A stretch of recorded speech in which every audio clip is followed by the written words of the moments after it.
The open concept floor plan is dying. Thank God for that. Okay. Hear me out, Mr. Open Floor Concept Man, that it's dying. We have an open floor concept. Our house is from the 80s and it's a chalet, so it's like super high ceilings.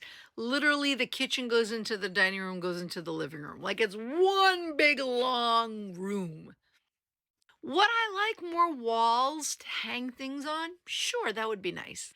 But coming from a professional house cleaner, I clean homes for a living. I prefer open floor concept. Here's why.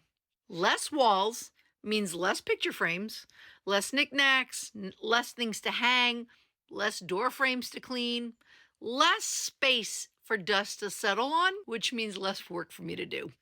It's just less for you to clean as the homeowner as well. If you have your kitchen and four walls and a door that then goes into your dining room, that's another four walls and another door that goes into a living room, and that's another four walls and another door that goes into something else. Look at all those door frames you got to dust. A lot of dusting. Then you want to decorate the walls, right? You want to put a picture frame, and then maybe one picture frame turns into 25 picture frames, which looks really cool, but again, more to dust. And it's more space that you feel the need to cover or decorate, so you're spending more money on stuff. Open floor concept, you don't have that. It's just one big open room. Now, the concept of less privacy, yeah, I get that. My kids are getting older. Sometimes I just kind of want to zone out in the kitchen and not have to deal with them arguing about video game stuff literally 10 feet away from me, and I could see them right there, and I'm just like, ah.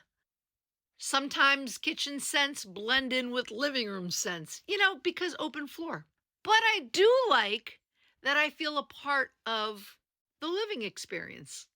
I like that when somebody's hanging out of my house, I could just be like, hey, Bob, you need another drink? Gotcha. There's nothing hindering my view of Bob. Hey, Bob. Best part is my kids can just like fling a granola bar at me if I'm hungry, like, hey, give me another thing. Thanks. If I'm lucky, I'll catch it. If not, it hits my head. But whatever, it's all good. So open floor concept has its pros and cons. Cleaning wise, I find it a lot easier because it's less wall coverage to have to clean and deal with and decorate and all that other stuff. You do get more privacy, but you kind of feel cut off from the home environment, I feel. So I like open floor concepts.